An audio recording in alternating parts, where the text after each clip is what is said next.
What if risk wasn't really a thing? Meaning you get nervous about possibly doing something and putting yourself out there. But then again, at the other hand, maybe you're just not as prepared as you should be. And so many times people don't really take advantage of certain opportunities because they think it's risky. But really, what's happening is they're just not prepared. Yes, there are going to be certain instances, and we'll talk about it today, about what it is we can start to do that might be a little too risky and is literally considered a risk. But many times what we call risky is really just something that we're not prepared to do. We have to realize is that it's all risky. Whatever we do, we could even drive in a car, it could be considered risky. The question is the risk worth it or not? And yes, we could stress ourselves out and we get anxious and we cannot take certain actions, but also understanding that maybe sometimes it is worth it. And if we could start to recognize what is going on and how likely we could start to take that action, then that could be something that could really start to shift. And I heard a really great line by Jim Rohn. And Jim Rohn said this line of saying, it's risky to do, but it's also risky not to do. And he's talking about it mostly when it comes to entrepreneurship, when it comes to doing the work that you want to be doing, really just to live the life that you want to be living. And most people are scared to leave their 9 to 5 and go into entrepreneurship because it's so risky. And the truth is, like, yeah, there could be a risk there, but you're not thinking about the other side of the equation, and that's where most people don't really bring into the situation. Because if we can start to say, hey, yeah, you know what, there is a risk here, but guess what? There's a risk on the other side of the coin as well. That could be something that could just to start to sway it. And it was interesting because I was speaking to somebody, and he was telling me about this idea that he had, and he really wanted to jump into entrepreneurship. He had a W-2 job, and he was 3 years in, and he knew that if he would stay 7 years in his job, he'd be making over $1 million, literally like over $1 million. That's just the way it worked. And what was interesting is that he had these two ideas that he really wanted to do. And he was telling me, like, what do I do? Like, I can just stay on track. I'm okay with my job. I don't love it, don't hate it. It gets annoying sometimes, but like, I'll stick it out because it'll be worth it in another 7 years. Or I could just take my skills, try to do something else, and like really guess on, see if it works or not. And we're going back and forth and trying to figure out, okay, is this worth something that you want to be doing or not worth something that you want to be doing? And what was interesting is that he was looking at it black and white. He was looking at it that he has to stay in his job or he has to go do this other thing. But what's interesting is he didn't realize that, you know what, there's another option. There's this option that we can take that risk and jump into trying to do this new idea, but then possibly go back to maybe not the same job, but a similar position somewhere else. It was based on a degree and a skill that he already had. So was it not something that he was able to do? And so many times we don't realize the other side of the equation. So you might say to yourself, yes, I feel more comfortable being in a W-2, and there's like a safety net between it. And I can have more of a weekend and this and that. But then on the other hand, like later on in your life, are you going to be happier that you did that? Are your finances going to be where they want? And hopefully they are going to be there. And hopefully you can start to set yourself up in that type of way, but also understand that it's all risky. And we can start to not just look at one side of the risk, but the other side of the risk. And that could be something that could be really beneficial to us. Because risk has a bad association with it. When somebody says, oh, it's risky. Yeah, but maybe the risk is like in the good way. It's like you're going to be able to do well. It's like you're playing the game Risk and you're rolling dice. And for you to be on offense, you get to roll 3 dice. Is it risky? Yeah, it's risky, but you're rolling 3. You have a better chance than playing defense with only 2 dice. And it's something we need to really understand. And I think when it comes down to risk, just in general, like of course, it's not a blanket statement, but really want to zoom out about it. It's interesting because it's really a real risk is something that's 50-50. Like there's no way you can know if it's going to work out. And really what you're saying is like, I just have to choose one way or another and just get lucky in a way. On the other hand, most things you have the ability to learn the skills that are going to help, swing it one way. And one of the things I speak to my clients about when it comes to decision making in general, we're not going to be 100% certain about the decision that we make, or else we wouldn't have a decision. We would just know. But we do have to be 100% committed. And if we can start to understand that we don't need to be 100% certain, then we have to understand, okay, we have to get to like a 70 or 75 or an 80 maybe. And like that's all we're going to know, because at the end of the day, until we make that decision, we're not going to know 100% whether it was the right decision or not. And even so, you can play the game, well, based on this decision and this action, something else changed. And like there's like butterfly effect of what's really happening. So I think it's something that we need to start to think about also when it comes to just our decisions just in general. And it's really understanding that our true risk is something that is 50-50. And most people just don't know about it. So when somebody says, oh, are you going to invest in stocks? So on the one hand, somebody who has no idea about stocks, like, yeah, that's a risk. And like you don't know anything about it. But somebody who's a day trader knows different ways that the market moves and when a good time to buy and when a good time to sell, and this and that. And of course, you're not going to know 100%, but you know what? 70% of the time, this is the way it works, and this is the success I see. Okay, great. So then that's not necessarily such a risk. And we have to understand that, because whatever we do in our lives is going to be something that could really be holding us back, or be something that could happen. Like the negative side could happen about it also. You could walk outside, God forbid, and get hit by a bus. Like that's also very possible. But for some reason, we don't think about it as a risk. So just understand yourself. When you start to see yourself and you start to say, hey, you know what, I want to start to take action in a certain way. You say, like, is this a risk or is this not a risk? Understand that, hey, you know what, it could just be I'm just not educated enough. And what is it that we can do? How can we prepare better? And I think the first thing is, like, you just got to start educating yourself. You got to start learning about it. Of course, everyone's going to say these gurus out there and this and that. And like, of course, you need to do your due diligence and to just believe everybody what they say right away and this and that. Okay, that's on you. You got to figure it out. But understanding that if we could start to ask ourselves certain questions, if we could start to get more clarity in terms of different things that we can start to do, then all of a sudden we can do that. And it was interesting because I think in 2008, after 2008 and after the real estate crash, so many people were going nuts about real estate, how it's so risky and this and that. And then even like when I talk to my friends nowadays who don't invest, they're like, it's just too risky. It's not something they want to do. I'd rather just something safe and steady. I'll put it in, bonds and in the market. And like, that's something they don't want to do. And that could be totally fine. There's nothing wrong with that, by the way. But just understand, to say that it's like risky, I would just say like, you just don't know what you're doing. And I think most people don't have an idea about what risk really means when it comes to real estate. Because I think the people who are good at real estate understand the risk. And I think people who understand the risk know how not to leverage themselves. The other people who know the risk and yet they leverage themselves anyway because they still think they're going to come out on top at the end of the day. But also understanding that if you could set yourself up better, if you could protect yourself, then what ends up happening is that you allow yourself to take an action in order to get the results. Because if the risk was, if the reward was making $1 million and the risk was losing $10,000, would you invest $20,000 in a deal?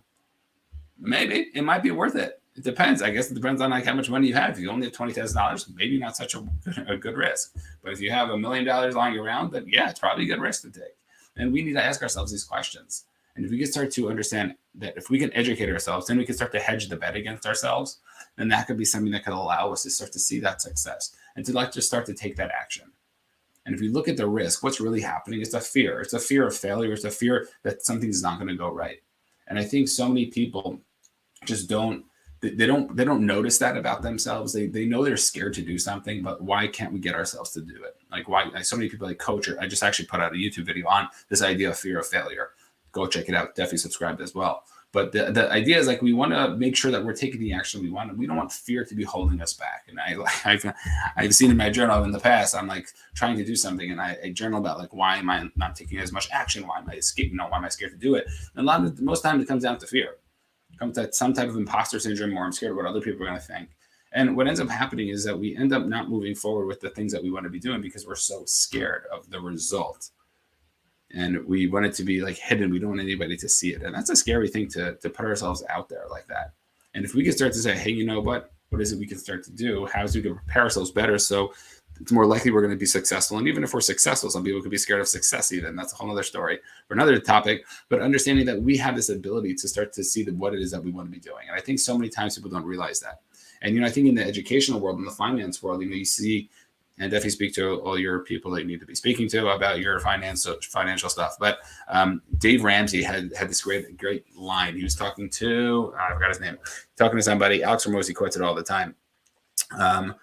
And Dave Ramsey talks about this idea, how when you're looking to invest your assets, like where do you put your money? That's a good big question everybody has. Let's say I have $100,000 lying around, where do I put it? And he always says like you should be allocating it towards what you know most about. So like if you're not a real estate guy, don't necessarily invest it in the real estate market because like you have no idea what you're doing. Or maybe you only know, 80% of your knowledge is in stocks and only 20% is in real estate. So then like split it 80-20 or vice versa, whatever it might be for you. And really understanding what is it you know about, because the more you know about a specific industry, the more you're going to be able to make more money in it. And I think that's like one of the things. So when people say, oh, you can make money, $1 million doing this, you can make $1 million doing that. You can make $1 million playing guitar. You can make $1 million making YouTube videos. You can make $1 million, just making a podcast. Like there's so many things you can make money with. And to think that there's a limited amount and you have to do one thing or another, like think that is so it's so annoying because like we get so drawn to certain things. And I think if we could just be real with ourselves and ask ourselves those questions, that could be something that could be really helpful for us. Because if we can start to say, hey, you know what, where is it that I am investing? Where is it that my percentage of my knowledge is most? That's where I should be investing. And if you're saying, no, I want it to switch, I want the pendulum to switch, and I really want to start investing in real estate, okay, so let's educate ourselves. And I think that's something that we need to ask ourselves. And you might ask yourself that, but what about other types of risks? Like, they see like these stunt men who do like crazy things. You see like all these videos on social media, like, those guys who look like those like flying squirrels who like just jump off a mountain and like flying through and like just missing people in mountains and crazy stuff like that. So like, I don't think that's for everybody. Like, I don't think like the normal person is going to be doing it. And the reason why it's so crazy is because like they're crazy and they have this other adrenaline rush that they need to really get. I'm sure they could talk to their own therapists and coaches about that and what the reason for that is. But understanding that it's really important. And there was actually an interesting study that was done for the people who landed on the moon the first time. So they were very depressed afterwards, which I thought was like really fascinating. The question was like, why? Why were they so down? Because if you think about it, like, you literally landed on the moon. You're the only people who ever in history have landed on the moon. And now, like, what's bigger than that? Like, you can't do anything more than that. And they started to get really down and depressed because, like, okay, now what? Like, what's going to be the next big thing we're going to do? Like, there's like nothing else. And they started to get down. So what they started implementing in NASA and in space, they started making sure that people had other goals, other things that they wanted to be doing, because they knew when they came back to Earth, they were going to need to have some focus. They were going to have to be passionate about something. And it's something that was so interesting because so many times you don't think about that about ourselves, that we want to be doing bigger things. We want to be taking riskier, bets or whatever it is. But if we can start to do that, then that could be something that could be really influential for us. And I think one of the last pieces we need to really ask ourselves is, when's a better time to take a risk? And this is something that I try speaking to the young adults that I speak to about. The younger you are, the more flexibility you have in terms of taking certain risks. And I wouldn't say something with like your life in general, but I'm saying if something in regards to your own like personal finances, in terms of like your own time, what's the risk that you're putting out there? And if we can start to say to ourselves, hey, you know what? I have more time to mess up right now in my 20s. I just saw this whole thing by Mel Robbins yesterday. This morning.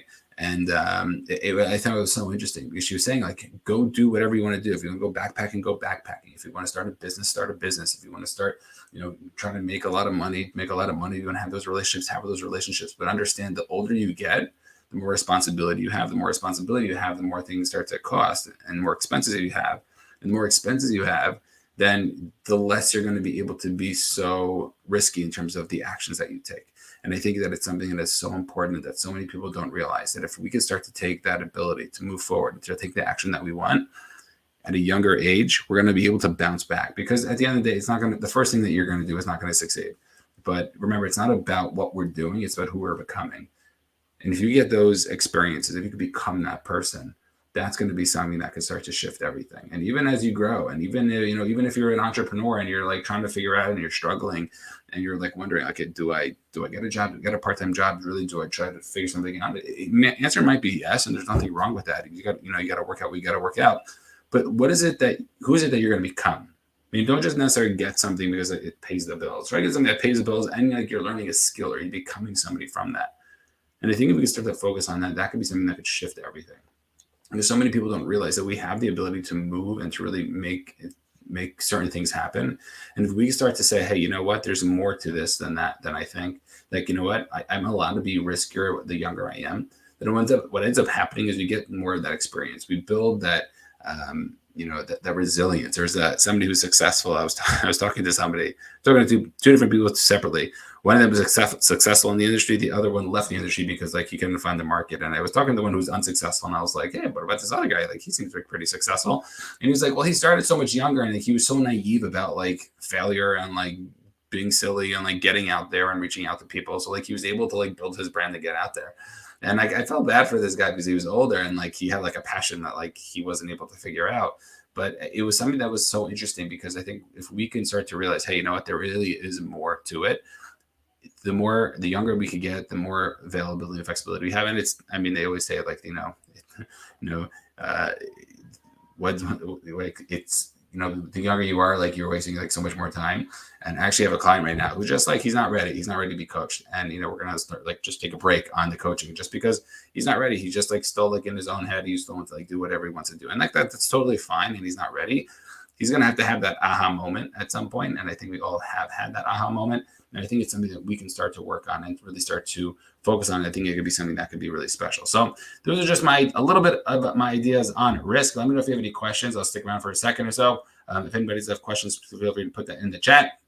And you know what? At the end of the day, go back to Jim Rohn, what he says, it's risky to do and it's risky not to do. So just because you think that the thing you're doing is going to be risky, understand that there's also other ideas and there are other things that are going on. There's another side of the coin that you really need to ask yourself and try to figure out. And if you can figure it out, I'm telling you, it's going to be worth it. Because if you can wave a magic wand and get whatever it is that you wanted to get, then it's totally worth it. So understand that you have that ability. Understand that you're going to have to work on yourself. Remember, it's who you become, not what you get in life. And as long as we keep working and striving for it, then we should get there. It's going to be hard. It's supposed to be hard. Keep going. It's what I tell myself, and we're going to get it. All right, everybody, have a great day. And let me know what you'd like me to speak about the next time. Peace.